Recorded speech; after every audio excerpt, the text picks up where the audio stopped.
प्यारे बच्चों, आज हम कक्षा 10वीं कोर्स बी हिंदी पाठ्य पुस्तक स्पर्श भाग 2 के गद्य खंड से पहला पाठ बड़े भाई साहब पढ़ेंगे। बड़े भाई साहब प्रेमचंद द्वारा लिखित एक कथा है जिसमें उन्होंने अपने ही जीवन के, अपने बचपन के अनुभव को लिखा है। वो कथा सम्राट भी कहे जाते हैं और जीवन के विभिन्न पहलुओं को लेकर वे अपनी अलग अलग कहानियों में आए हैं।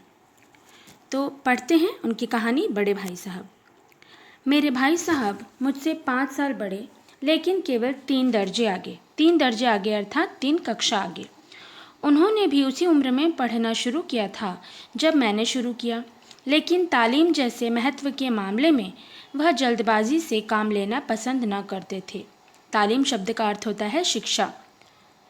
इस भवन की बुनियाद खूब मजबूत डालना चाहते थे जिस पर आलीशान महल बन सके।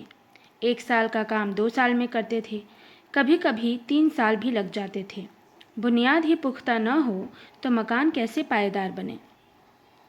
अर्थात यहाँ उन्होंने बताया है कि उनके बड़े भाई ऐसे उम्र में उनसे 5 साल बड़े थे, तो उस हिसाब से उन्हें उनसे 5 कक्षा आगे होना चाहिए था, लेकिन वह उनसे केवल 3 ही कक्षा आगे थे, क्योंकि वे कभी कभी एक ही कक्षा में 2 बार पढ़ते थे। अर्थात पहली बार पास ना हो पाने के कारण, पहली बार उत्तीर्ण न हो पाने के कारण दूसरी बार पढ़ते थे।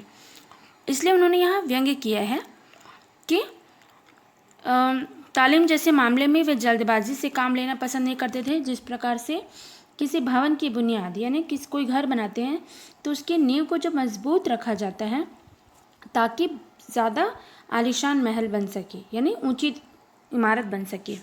लेकिन यहाँ पर उन्होंने इसका उदाहरण इसलिए दिया है एक व्यंग्य करते हुए कि जो उनके बड़े भाई थे वह भी एक ही कक्षा में 2 साल पढ़ते थे, शायद इसलिए ताकि उनकी जो शिक्षा की नींव है, वह जो आधारशिला है वह मजबूत हो सके और वह आगे की कठिन जो कक्षाएं आएंगी उन्हें ज़्यादा अच्छे से समझ सके। मैं छोटा था, वह बड़े थे। मेरी उम्र 9 साल की थी, वह 14 साल के थे। उन्हें मेरी तंबीह और निगरानी का पूरा और जन्मसिद्ध अधिकार था और मेरी शालीनता इसी में थी कि उनके हुक्म को कानून समझूं। अब उन्होंने क्या बताया है कि मेरी उम्र 9 साल थी, अर्थात जो लेखक हैं प्रेमचंद, उनकी उम्र 9 साल थी और उनके भाई उनसे 5 साल बड़े थे, अर्थात 14 साल के थे।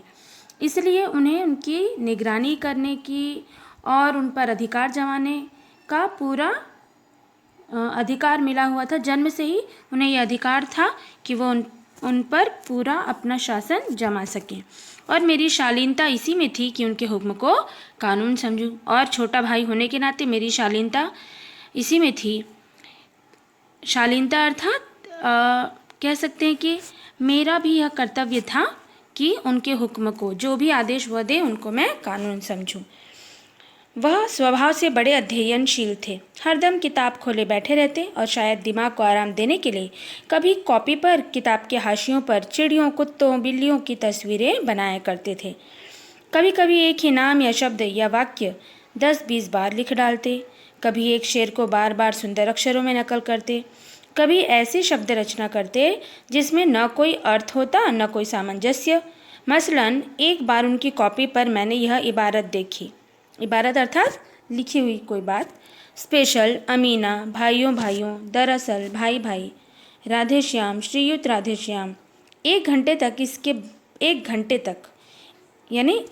तक उन्होंने देखा कि इनके जो भाई हमेशा किताबें खोले बैठे रहते हैं और अध्ययनशील हैं, अर्थात हमेशा किताबें खोले बैठे रहते थे और हमेशा पढ़ने की कोशिश किया करते थे। तो शायद दिमाग पढ़ते पढ़ते जब वो थक जाते थे तो शायद दिमाग को आराम देने के लिए कॉपी या किताब के हाशियों पर, हाशिया यानी मार्जिन, जो बगल में जो थोड़ी सी जगह छोड़ी हुई होती है खाली, वहाँ पर वह चिड़ियों, कुत्तों या बिल्लियों की तस्वीर बनाते, कभी कभी एक ही शब्द बार बार लिखते ताकि उनके दिमाग को थोड़ा आराम मिल सके। एक बार 1 घंटे तक लेखक ने उनके द्वारा लिखी गई विविध शब्द देखे और बार बार उसे समझने की कोशिश की, लेकिन वे उसे समझ नहीं पाए। 1 घंटे तक देखने के बाद एक आदमी का चेहरा बना हुआ था। मैंने बहुत चेष्टा की, चेष्टा अर्थात प्रयास, कि इस पहेली का कोई अर्थ निकालूं, लेकिन असफल रहा और उनसे पूछने का साहस न हुआ। वह 9वीं जमात में थे, मैं 5वीं में। जमात अर्थात कक्षा। उनकी रचनाओं को समझना मेरे लिए छोटा मुंह बड़ी बात थी। यानी यहाँ पर क्या बता रहे हैं लेखक कि जो उनके भाई थे वह 9वीं कक्षा में थे। अपनी किताबों में इस तरह के शब्द उन्होंने लिखे हुए थे और एक चित्र बनाया था जिसमें एक आदमी का चेहरा था। तो लेखक ने बहुत कोशिश की कि वो उनका कोई संबंध स्थापित कर सके, वो जान सके कि इस चेहरे और इन शब्दों के बीच में क्या संबंध है, क्या अर्थ है इसका, लेकिन वह उसे समझ नहीं पाए। और क्योंकि वो छोटे थे इसलिए उनसे पूछने की हिम्मत भी उनकी नहीं हुई। मेरा जी पढ़ने में बिल्कुल न लगता था। 1 घंटा भी किताब लेकर बैठना पहाड़ था। मौका पाते ही हॉस्टल से निकलकर मैदान में आ जाता और कभी कभी कंकड़ियाँ उछालता, कभी कागज़ की तितलियाँ उड़ाता और कहीं कोई साथी मिल गया तो पूछना ही क्या। कभी 4 दीवारी पर चढ़कर नीचे कूद रहे हैं, कभी फाटक पर सवार उसे आगे पीछे चलाते हुए मोटर कार का आनंद उठा रहे हैं।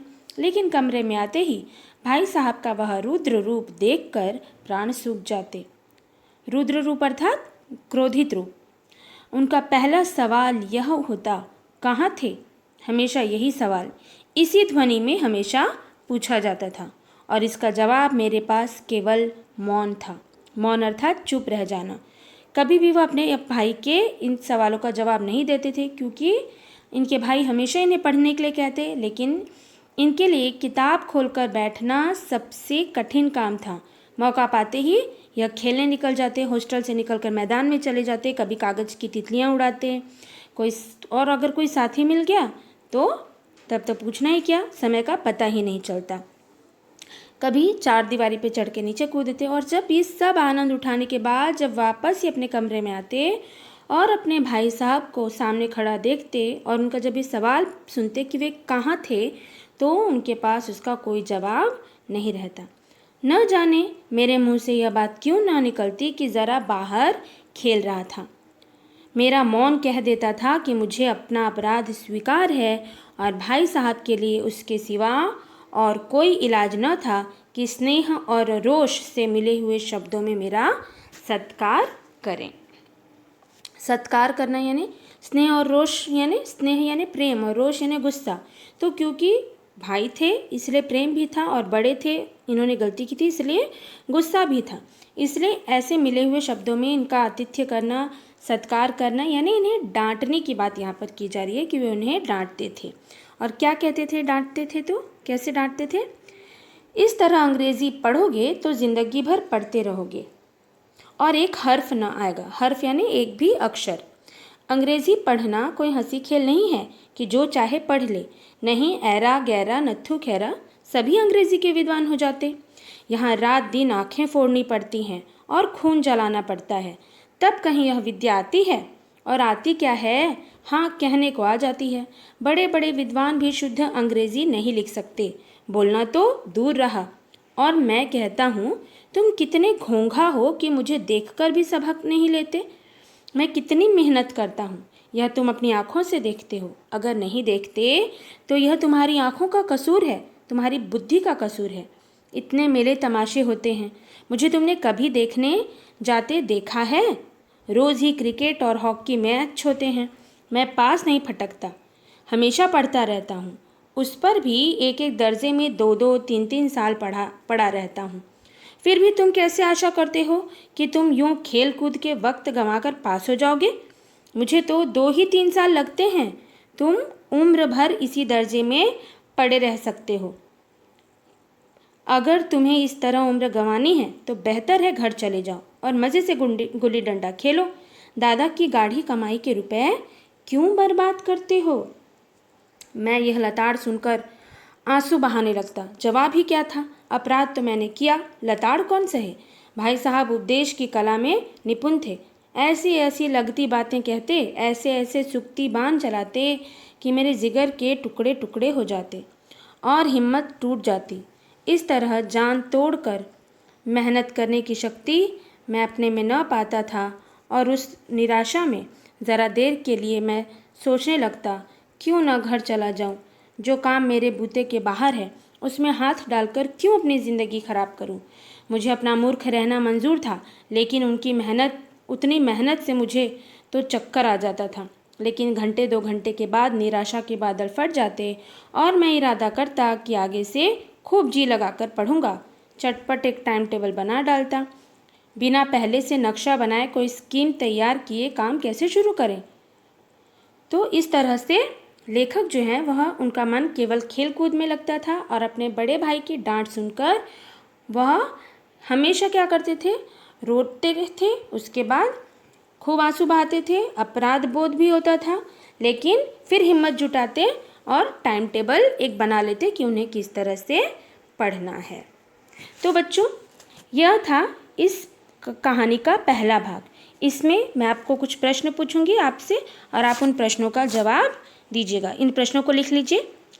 बड़े भाई साहब तालीम जैसे महत्व के मामले में जल्दबाजी से काम लेना क्यों पसंद नहीं करते थे। दूसरा प्रश्न,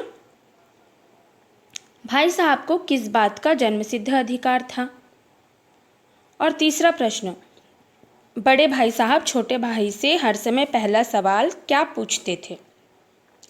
बच्चों, कहानी का अगला भाग जानने के लिए देखिए इस वीडियो का दूसरा भाग।